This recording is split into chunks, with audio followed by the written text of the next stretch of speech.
Jeff? The other day it was cold in here, so I turned the heater on when it got cold. Fucking sweating. Well, I'm old, so it feels good to me. Jeez. You are old. I'm getting older too, I hope.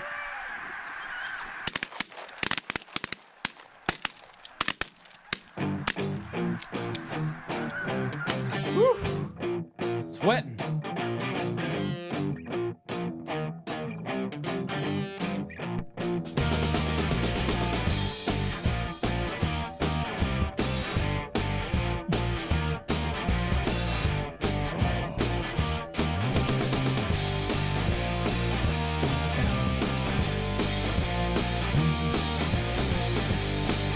Here we go. 3, 2, 1. Boom, and welcome to the Big Honker Podcast, brought to you by Boss Shot Shells. I'm Jeff Stanfield with the world-famous Andy Schaefer. The evil geniuses. Yes, They're making the 3-5 better. Somehow. I don't know, but that's what Brandon says. And going to have some dove loads next year, too. There you go. The world's going that way. With us today is our good friend, the most interesting man in the waterfowl world, Mr. Ramsey Russell. Ramsey, how are you doing, sir? Man, I'm glad to be here. I guarantee you I am. So you just got back from the, was you in Brazil? Where were you at? In the Amazon? Down in Brazil. Hey, look, I looked at a map the other day and converted it from kilometers. And that, we were in the state of Amazonia, which is, we flew 2.5 hours in a float plane up the river from Manaus, which is 2 million people. But I got to looking at that province, which is all tropical rainforest, and it's 606.4 million square miles. Jeez. Of nothing. It was the most incredible place I've ever been. It was amazing. What was it like being in a float plane for that long?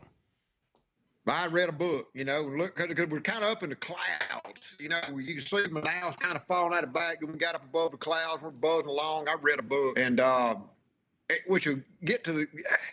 And then we went to, but I never will forget if we started to go down. We started coming through the cloud, and you see little pieces of down below you in the gaps of the cloud. You start seeing rivers and creeks and rainforest and tributaries and jungle.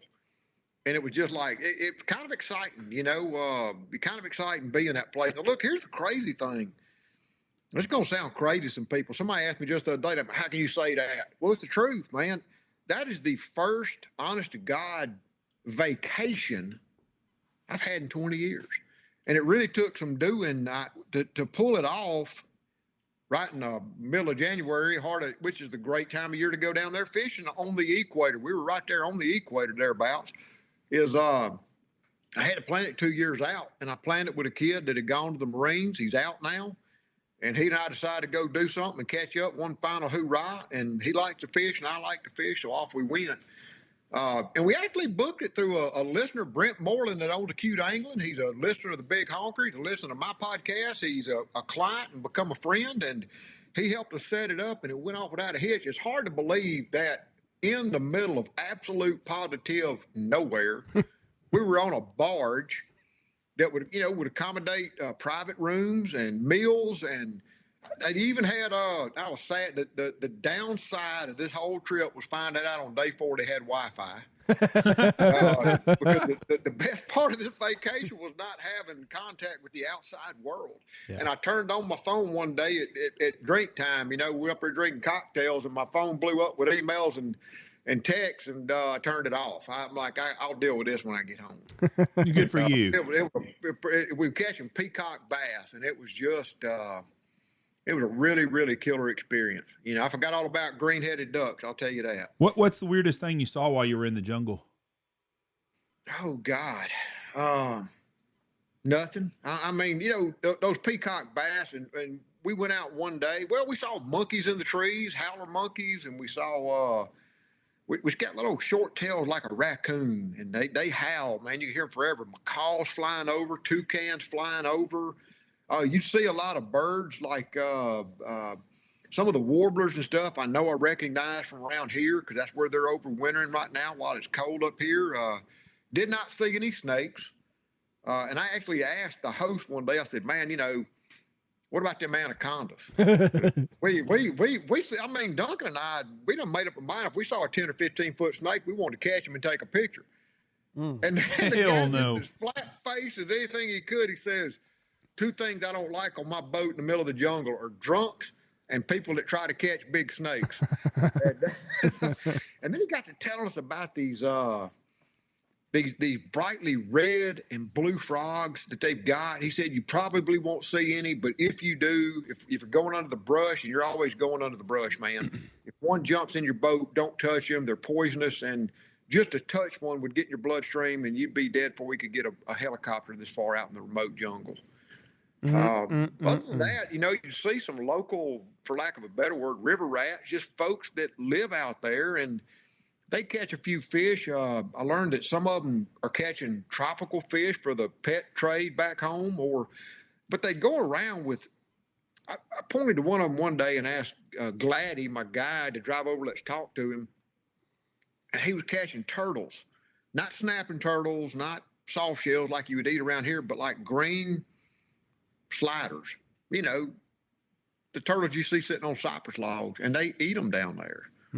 And that was kind of weird seeing that, you know, but I don't know. It was just a hell of a. One day we went tight lining for piranha, and we were throwing baits using a bait catcher, 7-foot trigger stick, 65-pound braided line, and it was like about a number 2 lead jig head with a hook attached. But it was a big, long streamer they called a jig. But it was red and green and blue and yellow. And it looked like a macaw when it was coming. It looked like a 5-inch macaw in the water.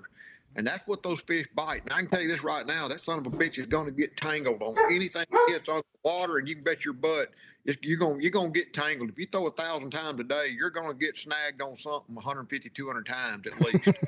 That's where the fish like to hide. What were the piranha? Have you ever had any experience with piranha before? No, but you know it's funny. Have you ever reeled in a spinner bait or a bait for bass and had bluegills knock it? Yes. I knew the first day when I felt something hitting my bait but not taking it up, because when a peacock bass hits, he doesn't just kind of put it in his mouth and start to swim like a largemouth. It's like somebody's trying to jerk you out of a mud hole and that chain catches slack.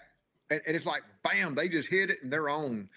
And the piranha just kind of nibble it. And so I'd pull up my streamer, my jig, and it'd be missing half its tail. And so when we went out and caught them, we went and tight lined them. It's kind of like tight lining for bluegill. And it's like a piranha. It looks about like a bluegill, but it's as shiny as a new quarter. Coming up through the water. The water is just, they call it the Rio Negro because the water is as black as coffee, like black coffee. And the damnedest thing were the dolphins. You know, we all grew up seeing Flipper on TV, you know, man, screw a damn dolphin, because they hear those trolling motors, they hear human voices, and here they come, and they're going several tug of wars with fish. And I remember one of the biggest piranhas I caught, I had him almost to the boat when a dolphin came up and grabbed him, and off he goes into the channel, and he got my bait back. He got my fish. But you know what we did? We made a hot bed of coals on a sandbar, and we filleted some of those peacock bass one day, and they scaled those piranha just like bluegills, and we cooked them, and they taste like bluegill. The meat texture and look and taste is very similar to a bluegill, and the peacock bass were. I'd have said it was largemouth if I didn't know any better. How big are the piranhas then? Just a big one, a pound? Yeah, I would say that. And the ones we caught, Jeff, were the size of a hand-sized bluegill. You know, it was but they're the most excellent bait robbers on God's earth. So they will start nibbling and on those baits and eat you dry. You know, just imagine a shiny silver bluegill with a row of shark teeth on the top and bottom. That's what they are. And they say, oh, you can swim with them. I didn't get in the water. I can tell you that. I don't have length or girth to spare. You know? I just ain't doing it. I mean, are they that big of a problem? Like you see on TV, like if a drop of blood gets in the water, like, you know, there's these swarms of piranhas. They said if you've got a cut Like if you got a cut or a wound or something like that, that's what they're attracted to. We were keeping some of the small pound, 2 pound peacock bass that day. We're going to grill them out for lunch. And we had one that a dolphin got hold of, and I like to never got him back. And he was all tore up from that dolphin playing tug of war with him, and that's what we chopped up for bait. And it didn't take them long to find it. You know, one day we were driving just down a channel, and I smelt like a brim bed, and we stopped, and he pointed, and you could see the water boiling like you see on television where those piranha were. They found something, and that kept me out of the water for the rest of the trip, I guarantee you. What? And, but it was an amazing, just an amazing place. It was just absolutely. And there was a duck down there we saw. They call it pato real, which means royal duck, which is really a wild Muscovy. And it's hard to believe if you know what I'm talking about, those big black and white Yes. ducks with the turkey wattles you see in zoos and parks. It's hard to believe that their ancestors originated in the wildest and most remote place on earth, right there in the Amazon basin. And we saw them and didn't hunt them, of course, you know, but we saw them, and that was pretty cool. Did you said the dolphins would play tug of war? I didn't think a dolphin would do anything with a hook in it. So there's a chance you could. Oh, they will, but I don't. They never got tangled up in the hook that was in the fish, but they knew what them fish on the hook was all about, and they would come in and grab them. There were times I would lift like when you caught a small peacock bass, you had to reel real quick, and there were several times that just as I lifted the fish up into the boat, the dolphin would come up. He was within inches of grabbing it. At times, not every day, not everywhere. And like when we turned the fish loose, we would get up in the brush, and there's plenty of brush. There's plenty of brush for them fish to hide in, and we would ease up and release those fish somewhere where they had a fighting chance of getting away from the dolphins. And some of those stretches of a river. But you know, the craziest thing, they say that the Mississippi Delta was the Amazon of America, you know, thousands of years ago. And that was the interesting thing to me, is to see that area. When you look at it on a map, it looks, you know, with the river and the tributaries and the tributaries off the tributaries, it looks like a cobweb. But when you're in it, it's like all the lines. If you beat a piece of glass with a ball peen hammer, that's how much water there is just everywhere. So it may be a channel. You say, well, that's the river channel, but there may be 10 or 15 more channels. It's just totally meandering. There's no levees. There's no dams. There's no agriculture for siltation. So you'll go through, they'll call it a lagoon. I would say if it's the Mississippi Delta, it'd be an oxbow lake, but it could be another million years before it silts in and actually forms a lake. You know, it's still just a vibrant wetland. And I enjoyed it. We size-wise, I caught a 15-pounder, a couple of 12-pounders, a bunch of 5 to 6, 7, 8-pounders, and then a whole lot of small ones, you know, pound, 2-pound, what I call tight eyes. And you throw it, like one day we pulled up on this log, just like one of a million logs we pitched to. Boom, Duncan caught a fish. I pitched in behind him, caught a fish, and we sat right there and caught about 20 fish.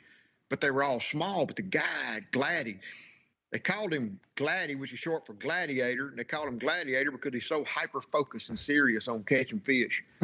And he kept just staring there saying, pitch back, pitch back, pitch back, because he thought there were bigger fish in there. And there were, but the reason you catch so many small fish initially is because they're faster than those big fish. So what you have to do is keep pitching and give those small fish enough sore mouths that they get out of the way for the big fish to come in. And the biggest, you know, the one that got away, that story, there was a spot, I never will forget it. There was a lot of real thick, like button willows on the side of the bank, and a big hole in them where this massive tree that was a hardwood with a top broke out, reminded me of a cypress, and then the top of it had these wild orchids growing. And I knew because that old treetop would be there in that hole that there might be a fish. I pitched out there and caught a small one, and while Duncan was untangling, and I pitched out again, and right when it got to the boat, it's like a Chevrolet truck all of a sudden floored it, and I was tied on to him. and he went straight to the bottom. Well, you know how it is. Maybe I'm doing it wrong, but how when you fish with a plastic bait back home, you got a lizard or a worm, and you're fishing on the bottom real slow and pulling it in. And when you go to tighten up your slack, you realize there's a bass. He's picked it up. He's swimming.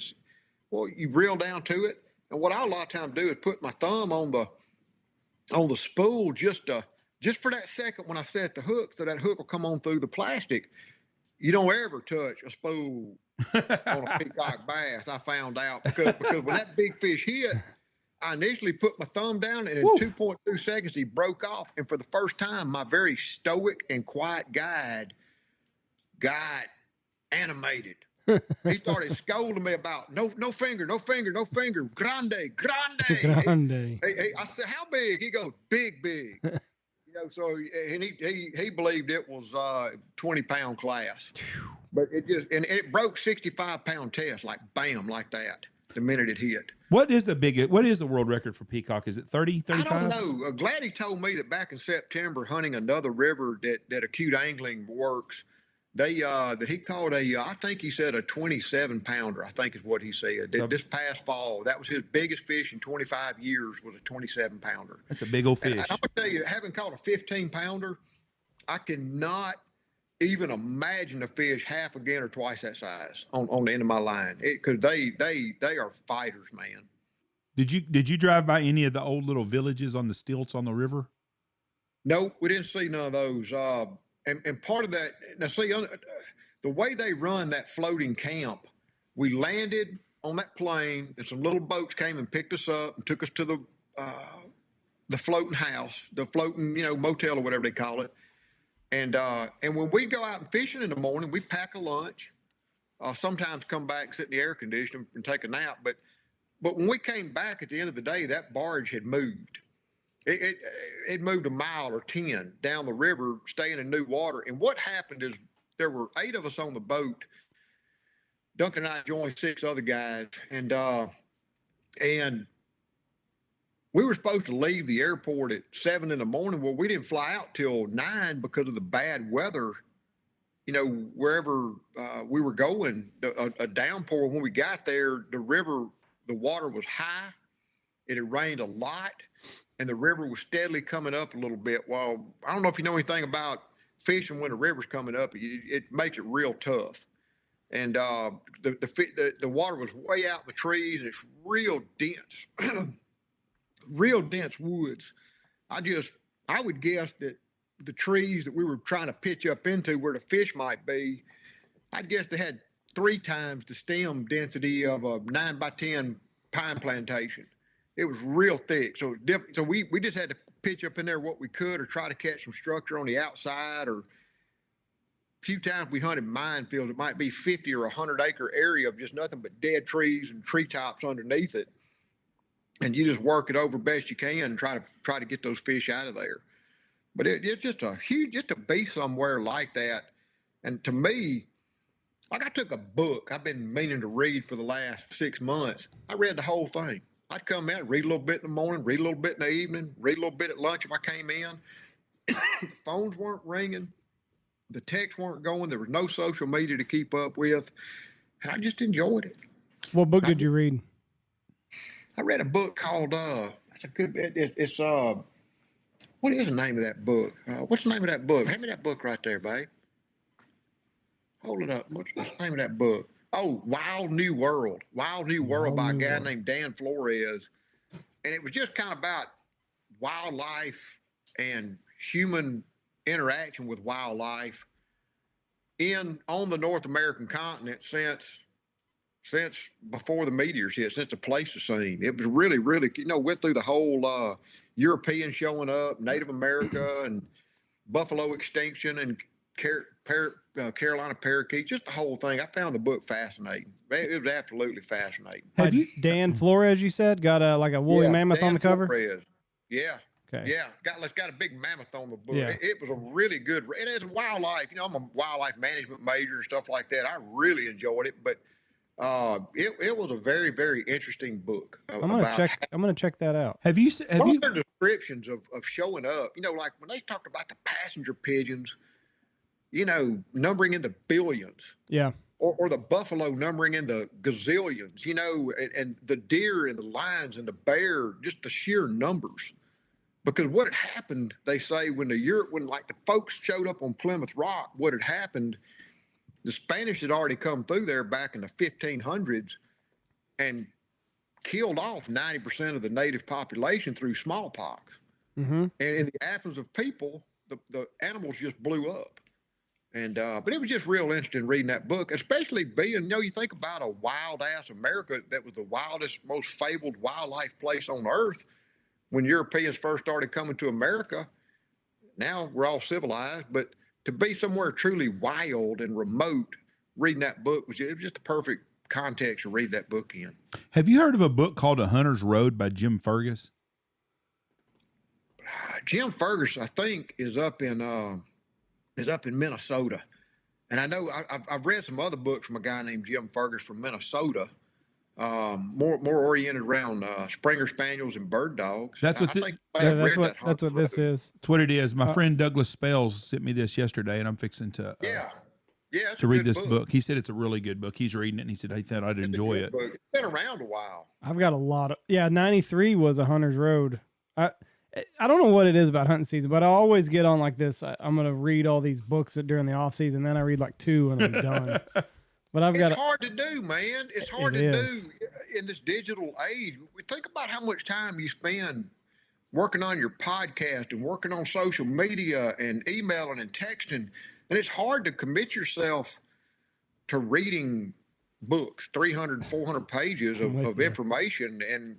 And it really just took me getting completely off the grid, and I enjoyed it. It's been a long time since I really just curled up in a book like that. Yeah. I read on airplanes. Is my best time for me to read. Me and Michelle are fixed to go to Mexico, and I usually read a book while I'm there because I'll sit around the pool and read. But I find myself doing this. I get me a book, and I'm going to start reading it, and then I find a documentary close to what the book's about, and I watch the documentary. My problem is like I love like tangents, and I'll take tangents all the time. So like if I read something in a book that catches my eye, I will then go to my phone and then Google some shit like it. And then I've got my phone in my hand and I'm like, okay, let me check my email. Let me check Twitter. Let me check Instagram. Oh shit, I needed to post that to Instagram real quick. Well, hey, let me just go ahead and open up my laptop and do this. So like, you get sidetracked. A book to me is just there's way too many snakes in that book because it just but it all goes back to this fucking thing, this cell phone, and that's the biggest problem. Yeah. I've got to just turn it off and I got to figure it out. I think we all are, man. It's just like this ultimate distraction because when I fall off into a book that I really like, I mean, I literally crawl into the pages and don't want to come out. Yeah, and that's impossible to do in the modern day and age. Sitting around here, it's impossible to do. Look, I got home from the Amazon yesterday, and my anxiety level is up above my head right now because phones are ringing and clients are in play and people are wanting to buy hunts. I mean, the real world. I'm back to that cell phone and everything else right now, and it's just a culture shock. But I sure enjoyed being away. And Jeff, you talking about going to Mexico? That brings up a good point. Man, I'd want to tell anybody this. Do you know that 2023 is Get Duck's 20th year in business? Wow. We've been doing this for 20 years. Congratulations. That's a big mile marker. I mean, but it's funny how just one day after the next turns into 20 years, isn't it? Yes, sir. Part of the reason this time of year right now is so stressful is this. And I should ask y'all a question before I lead into this, but it's like we fly from Manaus. We leave the airport in Brazil at, I think our flight was at 3:30 a.m. We fly to Panama City. Duncan and I part ways, and then I fly into Houston and home at 4 o'clock. But so I'm sitting in Panama City, Panama, eating popcorn. There's nothing in that restaurant that, except popcorn and hot dogs that I could find. And my phone rings. And it's a client name, and I'm vaguely aware that they're traveling. And I'm going to say it's 7:30 in the morning, U.S. time. That's what I'm gonna say. I'm guessing because about 9 o'clock Panama time, and so I know to answer the phone. Okay, here we go. Here, real world. Here we go. Vacation's over. Welcome back. Welcome back. And I've been down. It's been 90 degrees where I've been. You got to wear sunblock and long sleeve. I mean, the sun will just scald you on the equator, but it's hot. And well, it ain't. And it's wintertime going on up. And every year we wrestle with this. Every year, for 20 years. You know, here we are in the United States trying to go to Mexico to shoot ducks or go vacation like you are, Jeff. And guess what's happening in St. Louis right now? A blizzard. Mm-hmm. There's 375 miles of overpass, concrete overpass in Dallas, Texas. And when winter hits Dallas this time of year, which it could do, it shuts down the interstates and the airports. And we've told people for 20 years, we suggest buying trip insurance. I suggest buying trip insurance. Now think about y'all. Y'all are running 2 or 3 groups a day. You got a lot of traffic coming in and out, Jeff. Y'all got a lot of folks coming through Big Honker. And if somebody gets weathered out and can't make it, what do you do? Because I've already got groups coming behind them. I can't put them in there because I ain't got room for them. What do you do? It depends on the situation. It does. Our deal's different though, because I can sleep 70 people here. And so there are times when I've doubled groups up, but most of the time what I do, and we go through this every winter, and it's not always here. It's usually somewhere else. And I tell, listen, we either move it to next year, or we'll move it back somehow. That's all I can do. But our situation's different than most places. You know, not if you were jam packed, and I mean, just like Ramsey, then I'd move it to next year. Is what I'd have to do, or later in the year when you've got some wiggle room. I mean, because it's like the way our business works. A lot of times, especially I'm talking specifically Mexico. Is this. We've already got a lot of bookings for next year, some bookings for 2025. Right. There may or may not be dates. But here's what happens. It's like the biggest, most stressful problems of what I've done for 20 years really don't involve me, what I've done, what my wife's done, what my outfitter's done. It's always the weather and the airlines. Yeah. And so And the way it works is like this, you know, in a business, my business, your business, their business, there's fixed and variable cost. That's right. And you know, you've bought the licenses, you've bought the permits, you've eaten, you've got the reservations in place for resort or for lodge or for beds, and everything's in place and in motion. And then the variable costs are easy. That's how much ammo you shoot, how much you're going to tip, but the fixed costs are in play. And you show up at 7:30 in the morning, well, your plane's going to fly. The weather's okay. Planes are flying, but you get hurt. You're at the airport miles from home, and it says, oh, sorry, this plane ain't flying. It's under repair. Do you know that last year we had a dozen clients from all over the U.S.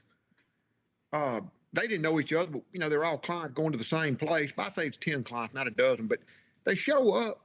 And 3 days before they're all scheduled to go from North Carolina and Wisconsin and everywhere they're going on their vacation, they get an email from American Airlines saying, this flight's been canceled. Yeah. Not, this flight's been moved, this date's been changed, this time's been changed, whatever. Just, this flight's been canceled. What do you do? Well, you know, we've been telling everybody for years, buy trip insurance. And what I would tell I was getting on a plane going to Amazon, and my son was supposed to be there an hour and a half before me at Houston Airport. His flight out of Honolulu was delayed 2 hours. Wow. He was the last person. Thank God he's still in shape from the U.S. Marines, because he ran the entire way and made it down the gangplank with 2 minutes to spare before they shut that door. Jeez. And he wasn't going to go on that trip if he missed the flight. Yeah. And, you know, so what do you do? And I just tell anybody, and I've told people, and I'm telling everybody listening, it don't matter, you book through me, you book through wherever you go. If you're going on a big vacation, a fishing trip, a hunting trip, going to Italy, whatever you're doing, buy the trip insurance. Buy the insurance, buy the insurance, buy the insurance, man. Protect and insurance is the biggest waste of money on God's earth until you need it. If you don't, until you need it. I'll tell you what you said. What do you do? This ain't a hunting trip, but just me and Michelle are going to Mexico in a week. when we're supposed to be gone, they're calling long termers, calling for a big ice and snowstorm. I have no idea if it's going to happen or not, but I told her already. I said, listen, we're flying out Monday morning at 7 a.m. If Monday morning looks like it's going to be snowing and icing, we're going to book a trip on Sunday and we're going to fly up a day early. Is what we're going to do. That's smart. Just because I want to be there. Coming home, if I get delayed and we get stuck for 2 or 3 days, it's no big deal. We can stay 2 or 3 extra days. But I don't want to get stuck. I don't want to get stuck where I'm not going because I'm ready to go. And if I have to leave out on Saturday and go there 2 days earlier, I'll do that. But I've told her, I said, you be prepared. I've got hotel reservations the night before we fly out. But if it looks like it's going to be snowing and icing, I'm already looking for airplane tickets so we can go a day early because I'm going to get out of there. But the first thing we ask people, I get a phone call in Panama City. I get a phone call. If somebody calls me that's supposed to leave next week on a trip, man, my flight's been canceled. Man, and I've seen it all in 20 years. My wife broke her neck jumping horses, or my kid, I got a meeting scheduled. Something, life happens. Yep. If I ain't learned, but life happens. Weather First thing I ask anymore, did you buy trip insurance? Nope. So in the instance of the people that got their plane didn't fly yesterday, it must have flown today because I hadn't heard nothing back from them. But and in my world, no news is good news. But they missed a day of their trip, and that could have been partially compensated had they had trip insurance. You know what? We've been working for the last year. We went through COVID, which was a nightmare if you were in our business or in travel at all. And the airlines still hadn't got sorted out after COVID. We all saw on the news, 2,200 flights canceled around Christmas, people stranded. That was Southwest, wasn't it? Stranded, airports. Southwest lost $800 million last quarter. I saw that today. Yeah. Woo, I'm sure they'll get a bailout though. I'm sure they've got the big wigs are rubbing elbows with Pelosi and everybody. I'm sure they'll get a bailout somehow. Well, that's just it. But small companies like us don't have that Nope. luxury. Nope. Little guys and outfitters in Mexico, everybody's just trying to do the best they can.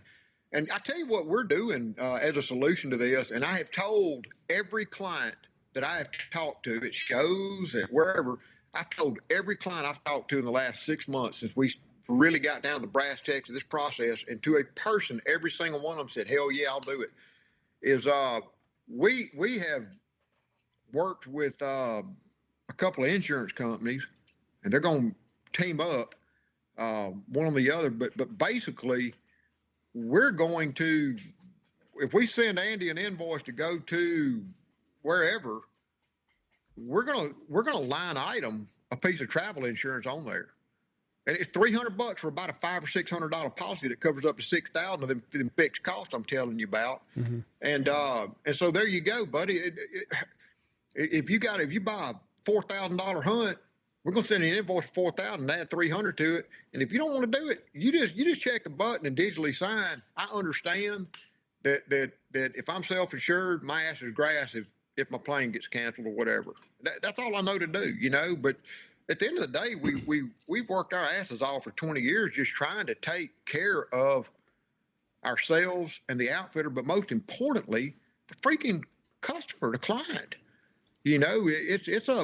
That's a lot of money to jack out to go anywhere for an airline to call you up and say, we got to tune up. But why didn't you tune it up last week before I was doing my vacation? Yeah, there's no customer service in the airlines.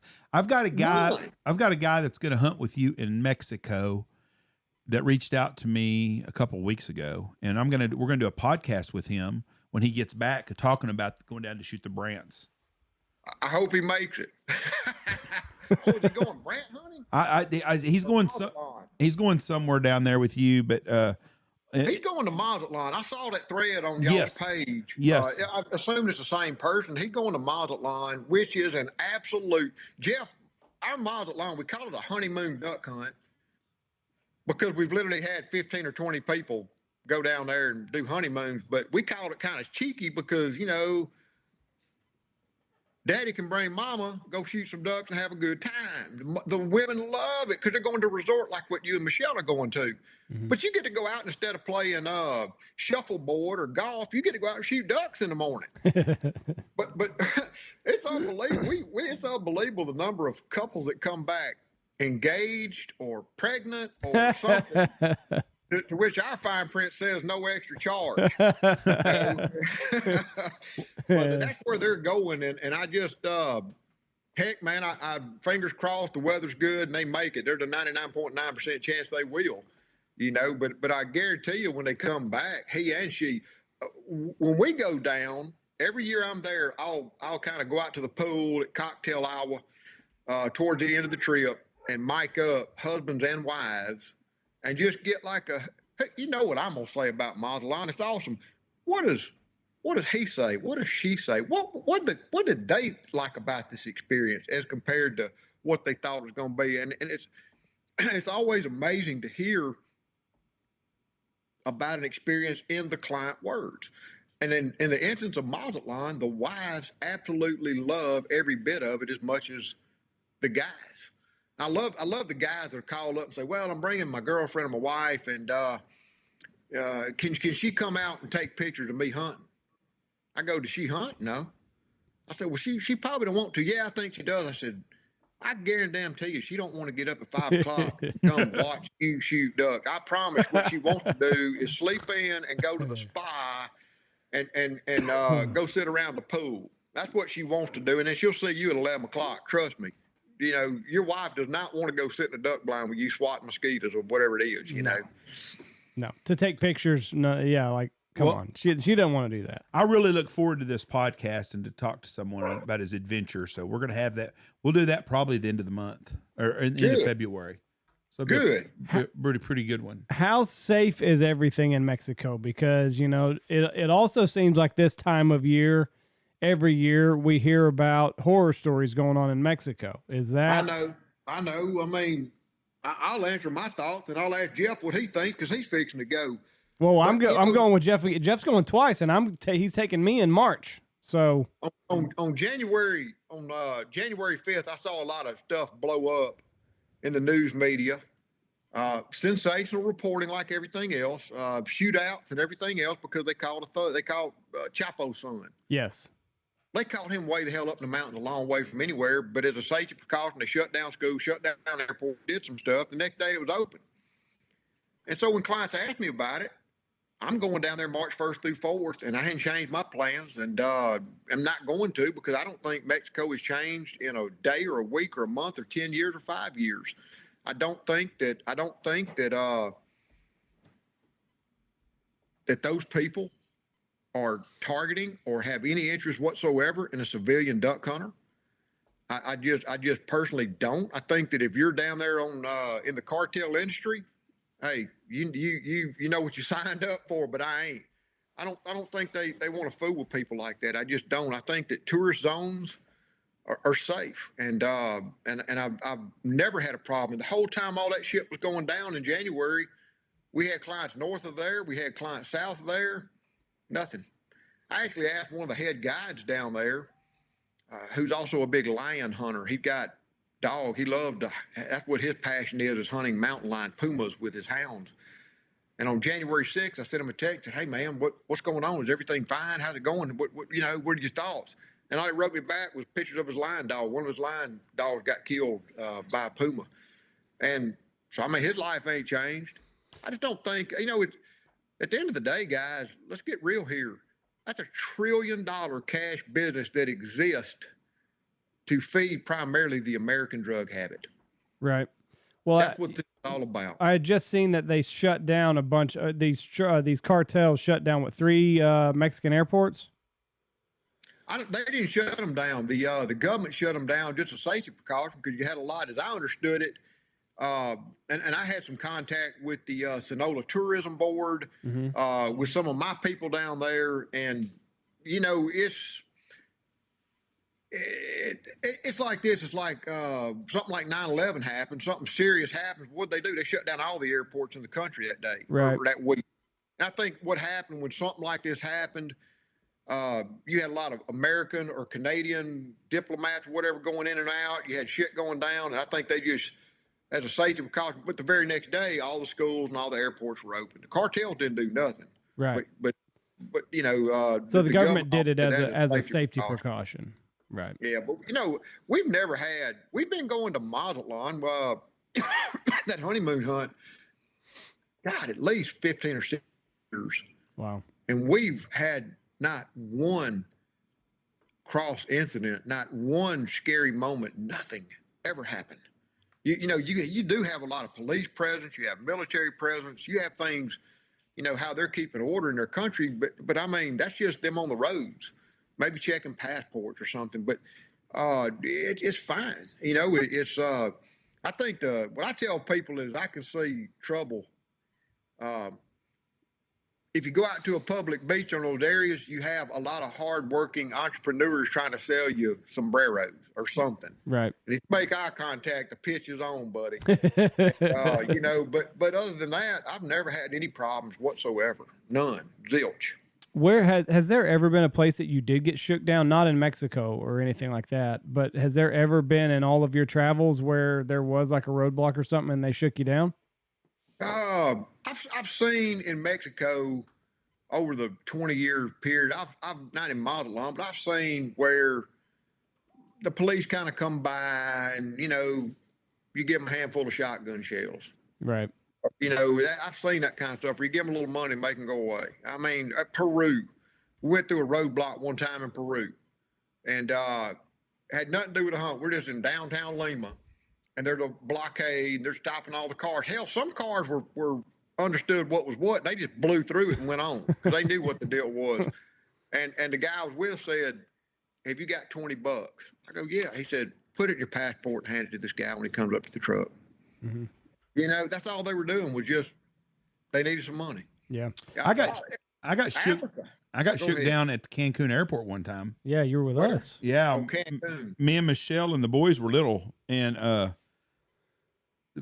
Michelle, her birth certificate, her whatever, because you didn't used to have a passport. We didn't have our wedding. We didn't have our marriage certificate. And the guy said, "You got to have a marriage certificate." I go, "What?" He goes, "You got to have a marriage certificate before for y'all to travel together." Because her last name was different on the driver's license or whatever document she had. And I go, "We're married." He goes, "Yeah, but you where's your marriage certificate?" I said, "Well, it's back home in Texas." So finally I said, "Listen," I said, "how much is it going to fucking cost for us to get across to come in?" That's all I need to know. Just tell me how much. "Oh, well, sir, that's not how we operate down here." I said, "What, $20? Well, that would probably make things work pretty well." And I gave him $20 fucking. And I told Michelle, I said, "Shit, if I didn't know $20 how much it was going to cost me in the long run, I might have just let you stay down there and just come back by myself." I heard that. But I don't feel unsafe in Mexico. I have felt more unsafe in Memphis, Tennessee. I have felt Jackson, Mississippi. Way more. No, Los Angeles, California is the scariest I've ever been for my actual life ever than I ever have in Mexico. Chicago. And I've been scared in Chicago.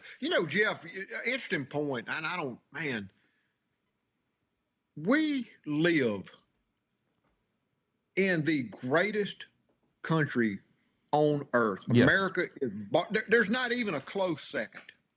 Not even a close second to where we live, but it's not without its problems. Yes. And I've heard y'all talk about the politics long enough. I know we agree, but point in case, one of the most disturbing things that really, I'll just bring this up at this point, was the entire world, every human being with a television in every country watched Minneapolis burn to the ground while police and politicians stood on the sidelines talking to reporters. Yep. Didn't do shit. And I'm getting WhatsApps from every friend and acquaintance I've got in Mexico asking me, where in the hell are the police and the politicians?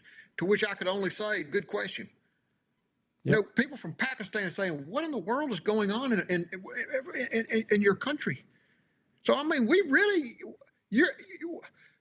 name a top 20 or 30 or 40 town city in America,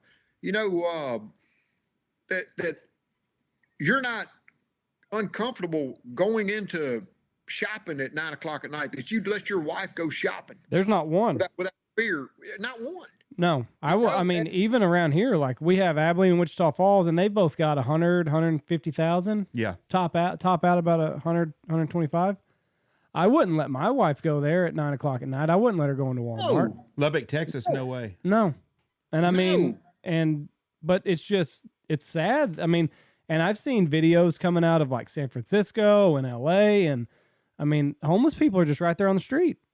I was down in the Amazon with somebody from San Diego talking about up in Los Angeles right now. Somebody can go smash a Tiffany's window and run off with $5,000, and they don't even, that's not prosecutable. Right. Nope. Until they start popping them, it's going to keep doing it too. No, I mean, and you don't really see that happening in other parts of the world, let alone Mexico. And when you go to Mexico, I've never seen anywhere in Latin America, and I'm including Brazil, Peru, Argentina, Uruguay, all these countries, Central America. I've never seen a more family-oriented or child-oriented culture. I was down there in Mazatlan a couple of years ago with a couple that had brought a 3-month-old baby that was conceived in Mazatlan the year before, other children. And when we go out to eat, the mama didn't have to worry about her baby because, the staff would pick it up and pamper it while she was eating. Mm-hmm. They just, I'm saying, the village raising a child type deal. You don't see school shootings. You don't see Columbine type events in Mexico or other countries like you do here. Yeah. So I'm not worried to go to there. It doesn't worry me. I feel very comfortable and very safe in parts of Mexico, and for that matter, other parts of the world. Hey, let me throw this by you. You talked about watching the politicians and the policemen standing around. The politicians, we are the dumbest people in the world. The American citizen is the stupidest fucker in the whole world. And today it came out, Nancy Pelosi and her husband sold 35,000 shares of Google 3 weeks ago. No. Wasn't 35,000? 3 million shares? She sold $3 million worth. Okay, it was 35,000 shares, I think, though. It might have been. But $3 million worth of Google right before they knew that the Department of Justice was going to do an investigation. She sold it a month ago. The DOJ, they did the anti-monopoly thing on Google. 4 weeks ago, Pelosi sold $3 million worth of Google shares. Above the law. Yep. That's just above the law. And that's how stupid we are. We let shit like this go on. So it's not just the thugs in Chicago getting by with shit. It's the upper crust blue blood. Now, I did see somebody today, they proposed a law. Josh Hawley, I think. Anti-Pelosi law. Yeah, the Pelosi stock law or whatever it is. But they shouldn't. There's no way in hell that they should be allowed to trade stocks that they got a direct hand in some of the laws that affect these companies. They should be an index fund is all they should be able to have, or a market fund. Went to jail for stuff like that. Yes. That's right. That's exactly right. It's the same stuff. But if you get a financial person that's got a line to Wall Street or whatever, and if they take a hot tip, well, they're gonna fucking go to jail. Just like you said, Martha Stewart went to jail for this exact thing. If a guy from Enron would have come into my office that worked there and said, "Hey, I'm gonna tell you something right now. We're cooking the books and we're gonna be filing bankruptcy here in 3 weeks. Sell short all the stocks you can or whatever." And I went and did that. They'd have put me in jail for that. Yep. Yeah. No, it's crazy. But Pelosi can sit on her high horse and know that in a month's time, the DOJ is going to launch an anti-monopoly investigation into Google, and the stock's going to crater, and she'll dump it then. But it's not just the thugs on the street. But we as American citizens have let this go on. We as American citizens should have never, ever, ever let them burn them towns down. Never. People should have come together, and if a group of men would have went in there and stopped that, there would have been 100,000 other people went right along with them, and they couldn't have done nothing because it would have been the masses. And that's what's going to end up having to happen because everybody in this country is waiting for someone else to take a stand. But I promise you, if they come out here and tried to burn my business down, I would do something about it. I would probably lose my life in doing that, but I would do something like that. Now, it's an embarrassment. It is. It's not. I'm not embarrassed of Americans, but I'm embarrassed of our current political behavior allowing this to exist. Yeah, it's so disrespectful. Well, and didn't you say last time you were in Mexico, your taxi driver was you were somewhere, and they were asking you how dangerous it was here, weren't they, Jeff? I think so, but I can't remember the details. But this is a guy. Where the fuck were you? I can't remember where you were. But somebody asked. Are people not just basically dropping dead in the street from gun violence? Oh, no. It was in Canada. It was a customs agent in Canada. We kind of got into a little argument over guns. And I was from Texas, and he saw my deal. He goes, "Oh, Texas." He said, "How do y'all even let y'all's kids go to school?" Well, our kids It was are right all after out of school. Uvalde. And I go, "What do you mean?" He goes, "Well, y'all are having just school shootings every day." I said, "No, we're not." I said, "That's the biggest bunch of shit, and that's the media saying that." I said, "If it wasn't for Texans with guns, we'd really be getting ran over with shit like that." I said, Yeah. "It's just hysteria." And I said, "I'm embarrassed for the police officers that were at Uvalde because they made police officers look bad. And policemen, I know, are not like that. There's some kids getting shot. They're going to go in there and do something about it. There's something weird about that whole situation. I don't know. You notice that's all been squashed lately. You haven't heard nothing, so I don't know what's going on there. But anyways, that's where I was at. It was a Canadian, and I said, well, at least we've got balls. We don't have someone like Trudeau running our country, but we do. We have Joe Biden. It's the same fucking thing.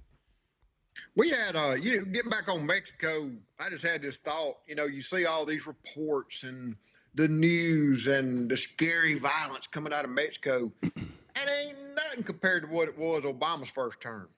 No. I mean, it was the most, it was scary to see what the State Department and daily the news was saying coming out of Mexico. And do you know when that ceased? And when that ceased, we started selling a lot of Mexico.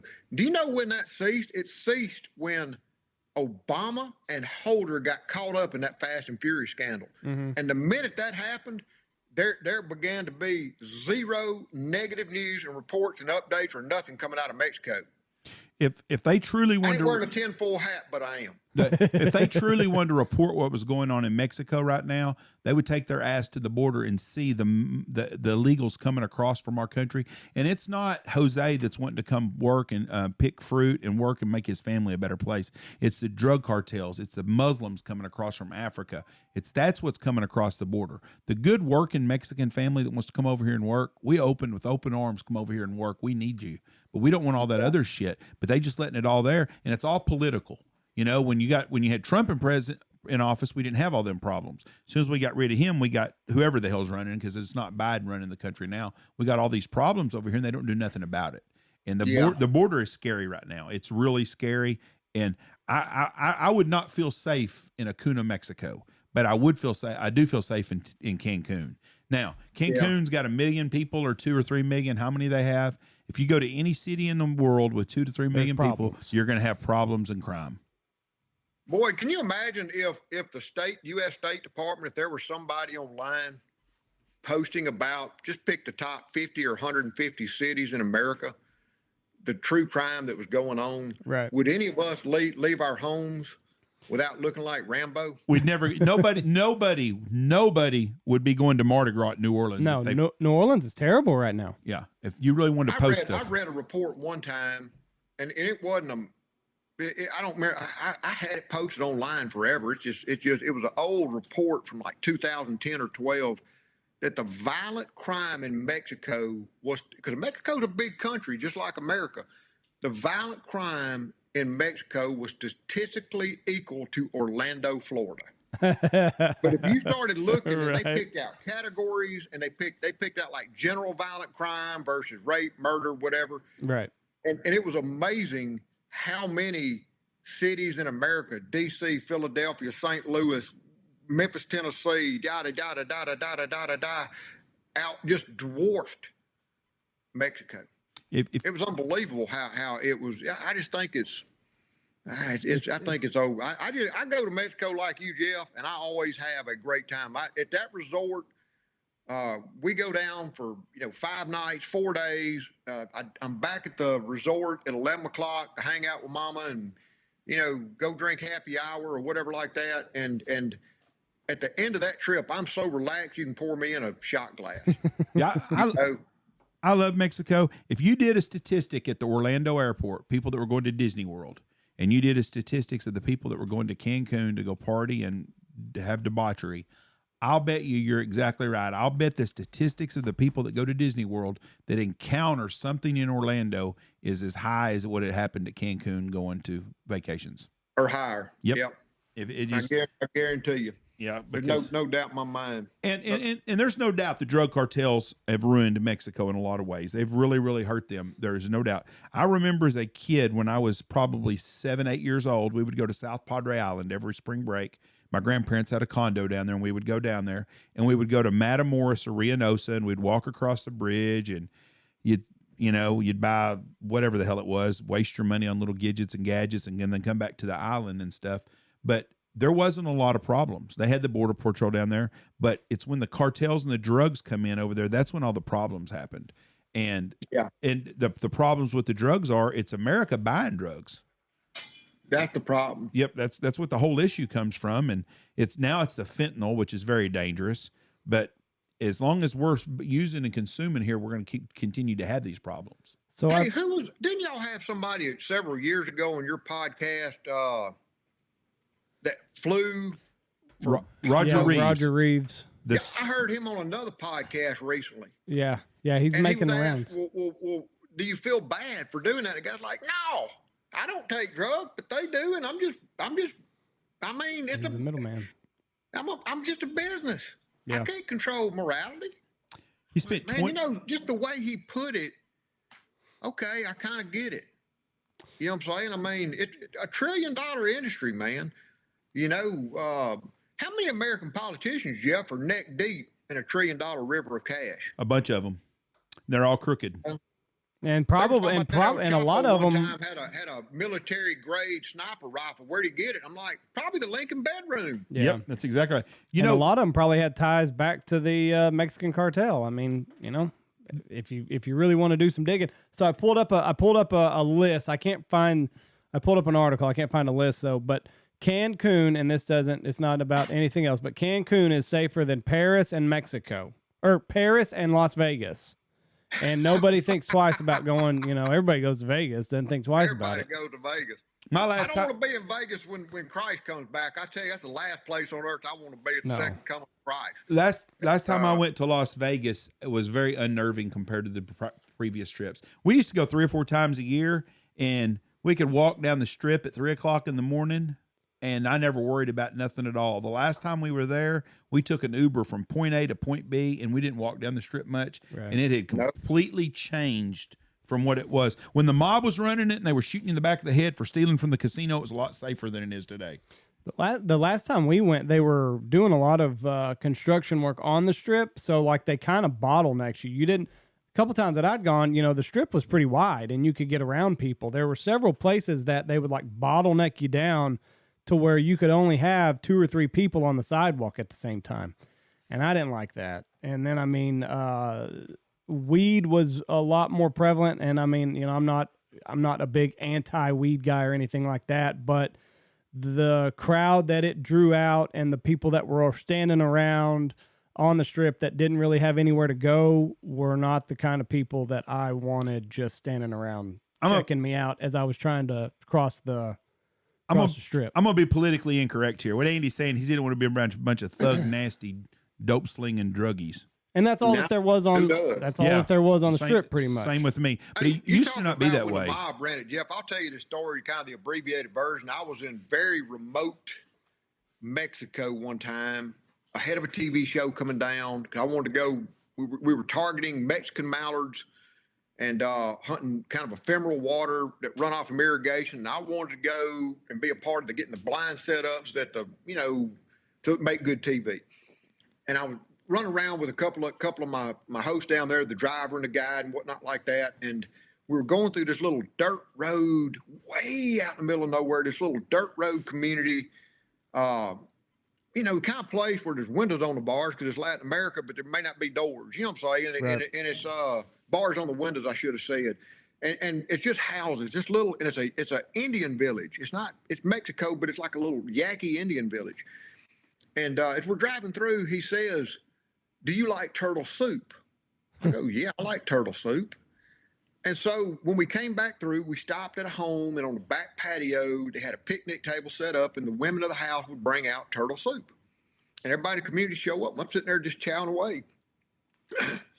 One thing I realized as I was sitting there eating that great turtle soup was I've never seen any snapping turtles. I mean, boy, I think about it, I'm in a desert. There ain't no snapping turtles down here. And I really hadn't seen a whole lot of red-eared sliders, but surely to God, we're not eating a red-eared slider like them boys in Amazon were recently. And then I get to looking around thinking, well, damn, we're just right off the Sea of Cortez, and there's all these pangas and all these boys fish, but surely we're not eating endangered sea turtle soup. So I asked my host who spoke Spanish to the wife, who says, yes. Yeah, that's exactly right. Sea turtles. And we're not targeting them, but they get in the nets. Right. And, so we eat them. And about this time, this man comes up and reminded me of I swear he reminded me, he had a little Albert Einstein mustache, a little straw fedora. And he comes up and he sits down. And he's talking quietly in Spanish to my host and the guide. They're sitting there talking, and I'm tuned out like Charlie Brown to eat my soup because I don't speak fluent Spanish. And one of them hits me and says, he's asking you a question. And I look up at him, and he interprets it, and he says, he's asking, are you scared of cartels? Well, I quit eating. I said, should I be? I mean, because it hadn't crossed my mind. Yeah. And the man, and I'll give you the short version, but very quietly he began talking about since Adam and Eve, since the one brother killed the other, evil has existed in humanity. There's rapists and robbers and pedophiles and just all kinds of bad folks. And he says, but out here, and here's what he said, out here, maybe out here they do manufacture stuff to sell to your country. And but his point was they don't want trouble. They just want to operate their business quietly and underground. They don't want the police involved. They don't want scrutiny. They don't want a guy like Donald Trump pounding the pulpit in front of Fox News saying shut down Mexico. They don't want that. They just want to go make their business quietly and do their things. And so that little old man was explaining that even out in that remote little country village, there were sometimes bad people that robbed old ladies or raped children or whatever. And that one day they disappeared. Yeah. And he held up his finger and he goes, and in that way, they are our protectorate. And I thought for a minute, I go, why don't they come set up shop in my backyard then? Or Minneapolis for that matter. You see what I'm saying? Yep. Yeah. Take care of their own problems. Yeah, I'm just down there shooting ducks and having a good time. I don't go to places I ought not go. It's like when my kids all got their driver's licenses, I had the talk with them. If you go looking for trouble, you'll find it. Don't look for trouble. Don't go to bad neighborhoods. Don't go to the wrong parts of town. Just, stay out of trouble. Be smart. Anywhere in the world you go, if you're looking for trouble, you're going to find it. You know, the deal with the fentanyl is what's crazy to me is that if someone was bringing over anything that was going to kill a bunch of people, we would be up in arms to try to get rid of it. Yeah. And they're letting COVID. Yeah, exactly. And we got fentanyl problems, yet we turn a blind eye to most of it. Our own government does. Because that just makes me wonder who got your hand in the pot, Jeff. I mean, I know you're old enough to remember the Oliver North trials. Yes. Okay. There were agencies, covert agencies in America that had their hand in the pot that were running it. The same ones are doing the fentanyl, I guarantee you. It makes you wonder. Yep. It comes right after AB. Well, I mean, it's just the same as the Fast and Furious, isn't it? I mean, it's the same kind of premise. Yeah, that was the Obama was selling guns to the cartel. Yeah, it wasn't the CIA though. That was ATF. Yeah. Yep, that's right. That's CIA's involved in all this shit. We all know that. But I mean, the same probably true with the fentanyl, and I mean, it's everything. Mm-hmm. Yep. I don't know. I'm going to change the subject up real quick. I want to talk about this because we did not talk about this the other day, and this is the newest conspiracy theory is. The newest conspiracy theory is the guy that played for the Buffalo Bills is not the one that went in the press box. It's a fake. Don't have a clue. I do not understand, and I have argued this with people. I don't understand what the NFL would get out of propping up a fake guy. I have no idea what you're talking about. I've been in the jungle for a week. I don't even know what you're talking about. Player for the Buffalo Bills collapsed a couple of weeks ago. Got hit in the heart. I heard about. Okay. Well, at the game last week, Cincinnati and Buffalo, a guy got out of a vehicle with a hoodie on and a ski mask, basically, and glasses. got into a little Hummer or a little Ranger, and they drove him up, and he went up into a skybox, and there was a frosty glass there, and he's waving at everybody and stuff. A lot of people think that that's not really him, that it's a body double, and that he's either passed on or he's in really bad shape, and they're covering for him to make it, because the NFL is having a problem with some of its players. And I do know this is a fact. They're having a lot of problems with players who took the vax that are not happy about it now. Oh, and well, so that makes sense. And so now there's a big conspiracy theory out there that this isn't really him. So I just wondered, since you were gone, you don't know. What do you think, Andy? I don't have an opinion on either side of it. Like you said, I don't know what the NFL would get by putting a fake guy up. And see, that's me. I don't get that. I don't know why people. I don't care if it's him or not. I don't give a shit. Like my mind didn't change one way or the other on that. Mine either. But the thing that's really weird is I've read some of this stuff on Twitter, and I'm like, that really is weird the way they're handling all this, and it makes you wonder. But there is a growing number of people. And it could be fixed real simple if he would just come out and they do a public appearance or at the hospital, talk to him live, and he's live, then everything's great. But it's really weird, the legs that were behind this. But I don't trust the government, and I don't trust the NFL on much either. So who knows? I don't know, Jeff. I don't have an opinion. Yeah, I'm just out here shooting ducks, trying to live my life a day at a time, man. That's just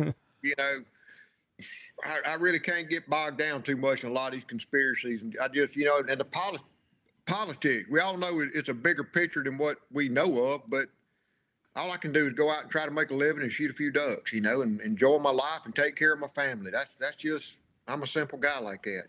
Funny thing is, these conspiracy theories all seem to come true 30 years later, though. Every once in a while they do. Now, they're about 1,000 since JFK. Yeah. The one no, it's not a conspiracy, but so everybody's talking about global warming.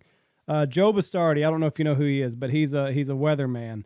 He has been looking at the amount of underwater volcanoes that have been erupting. And what that's doing is that's warming the oceans, and then everything else is kind of cascading from it. What have you seen? I mean, you've been all over. Are things quite a bit warmer and drier? I think it's warming and drying. I really do. I think it is. Whether it's a normal carbon cycle, right, or what, I don't know. I mean, there's always been, like reading that book, he talked about, the cooling periods and the warming periods. He tended to indicate that humanity was causing the current warming period, but I mean, maybe we are, but it may be bigger than auto emissions. I mean, look at all these landfills. Right. There's a lot of stuff coming out. I mean, they talk about cattle and methane. Well, landfills are producing a whole lot of methane. And but look, even just going out and disking soils is changing the whole carbon balance. And we've got to feed the world, so we're disking.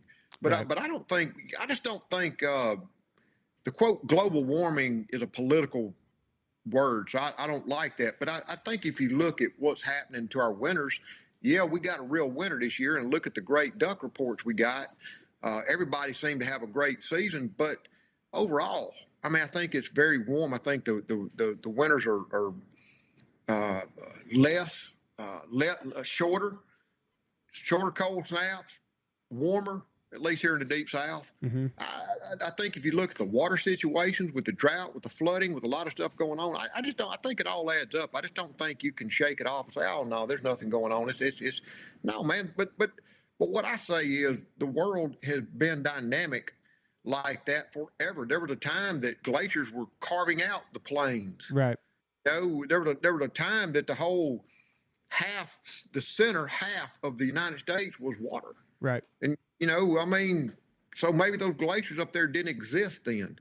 I don't know, man, but I think it's warming. Hell yeah, I think it's warming. I think the whole winters and cycles are different than what they used to be. I don't think there's any doubt about it. And as a duck hunter, it's pretty easy to see living proof. Right. Yeah. I've just, I'm kind of like you. I don't know how much of it is normal and how much of it isn't, because I'm looking at it right here. There was during the medieval times, they went through a very, very warm period, and then they had a little ice age, basically from the late 1400s up until the 1800s. So I don't know. Well, talking about that human involvement, In that book I was telling you about, that little 200 years some odd mini ice age, they say could have been because 90% of North American humanity no longer existed because of smallpox outbreaks. Really? That's and interesting. You know, and it just with the more plants and the less utilization, the less wildfires and management and different stuff like that were going on, it could have created that, and that gave rise as an upscale. The bison saw a huge opportunity to expand their population. They became much more abundant between that 200 years than they had been historically, looking at fossil records and stuff like that. I mean, there's a lot of interesting things, like in that book, somewhere in that book they were talking about when those trapping companies would go up a river. It'd be like some American Fur Company or somebody like that. It was 20 people with 210 traps, and they would trap out that stretch of river or that stretch of creek out west. They'd trap it out within 24 hours and then move on to another one. And they started talking about how, well, now you got all the beavers and all these drains and wetlands gone. Yeah. So they can't maintain the dams they had built over the eons. So they began in disrepair and began not to hold water and go downstream. And they can look at sediment records in the Gulf of Mexico and see that effect. But it also created kind of an ecological drought because a lot of humanity, the natives back in those days, depended on those lots and lots of beaver ponds and wetlands for their water source, and now it was gone. The wildlife depended on it for water source, and now it was gone. And we're talking millions of acres of wetlands just because you removed all the beavers. So I mean, there's a lot of cause and effect, don't you think? I mean, yeah, 100%. I don't think that battery operated cars are the solution. I can tell you that. No. And have you seen, I mean, how they get those batteries or how they get the lithium and ridiculous. I mean, you got little Congolese orphans out there digging it like blood diamonds. Yeah. I mean, there's moms with babies strapped to their back and they're just digging in these pit mines. And I mean, the air's toxic, they say. It's not if the mainstream media did their job and if they got pissed off at the way that these people are making a living over there, there's no way that you can tell me that wouldn't just strike the heart of everybody that consumes these. But instead, they're going to go after big oil, and they're going to continue to sink their teeth into big oil. I just think at the end of the day, the current purpose of government is big government, money, funding.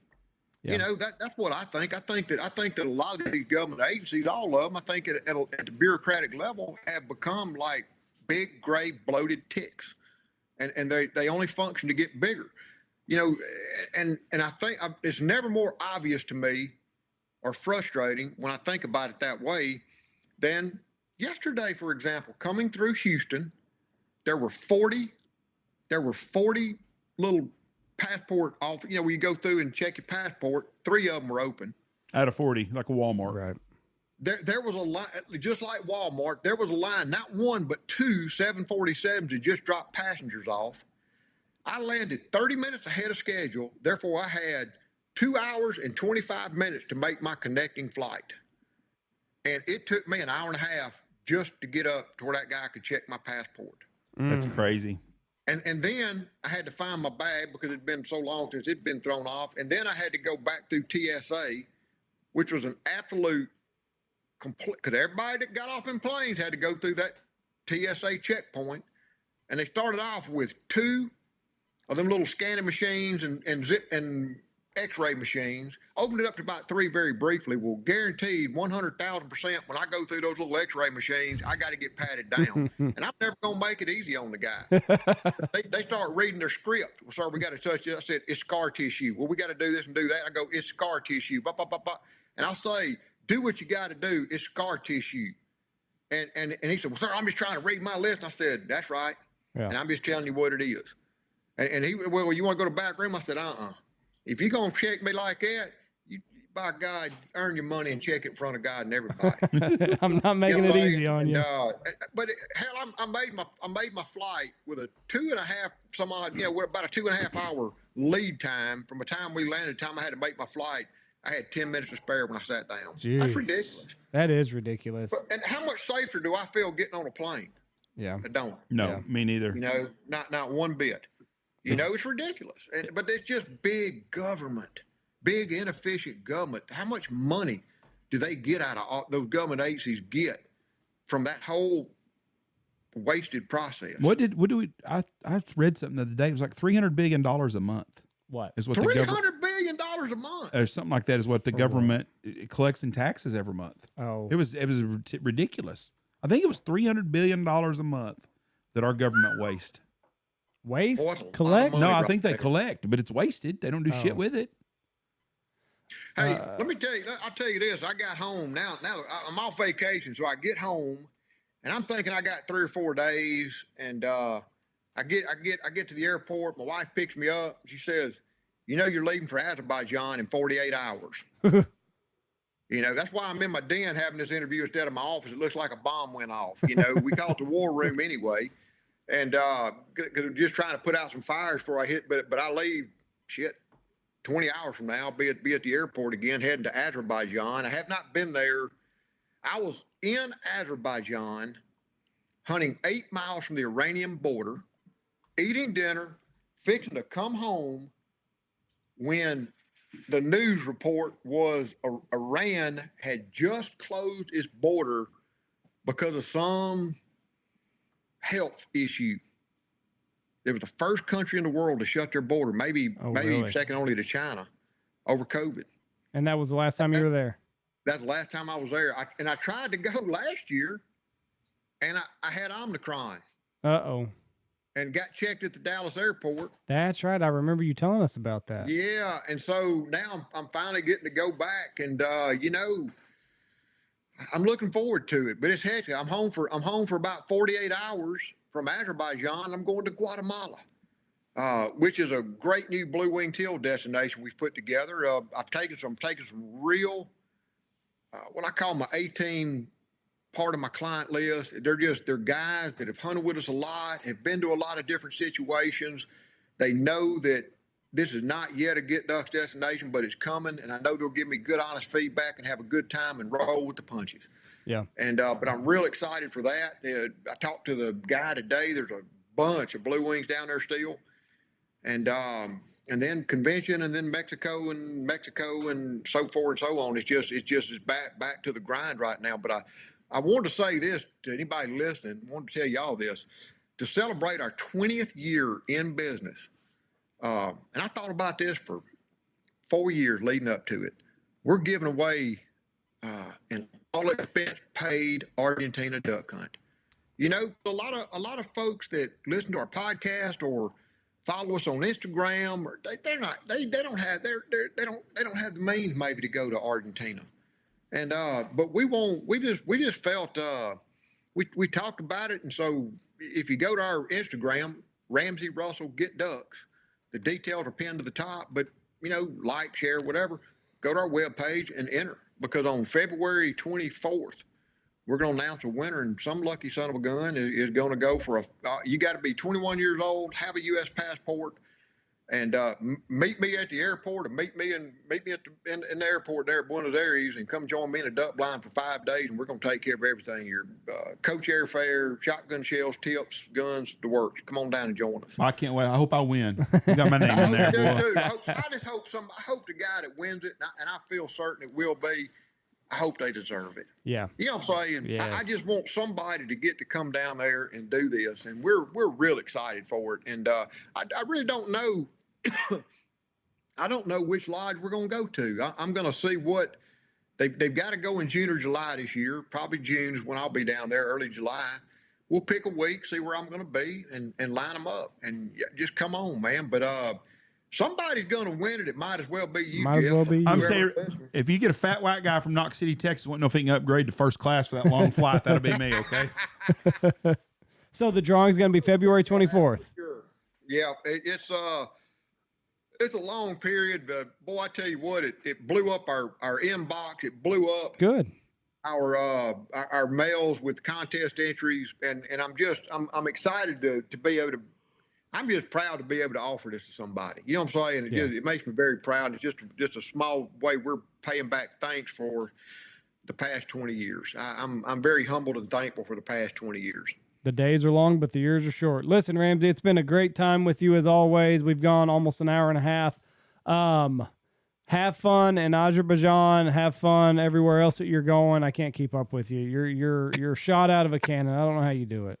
But it's a pleasure talking to you. I appreciate you working us in on this short 48-hour window. Yeah, no kidding, right? I really appreciate that. A guy texted me just now, and I said, I'm doing a podcast with Ramsey. He goes, he's in South America. I said, no. Not for 48 hours, he ain't. He's home now.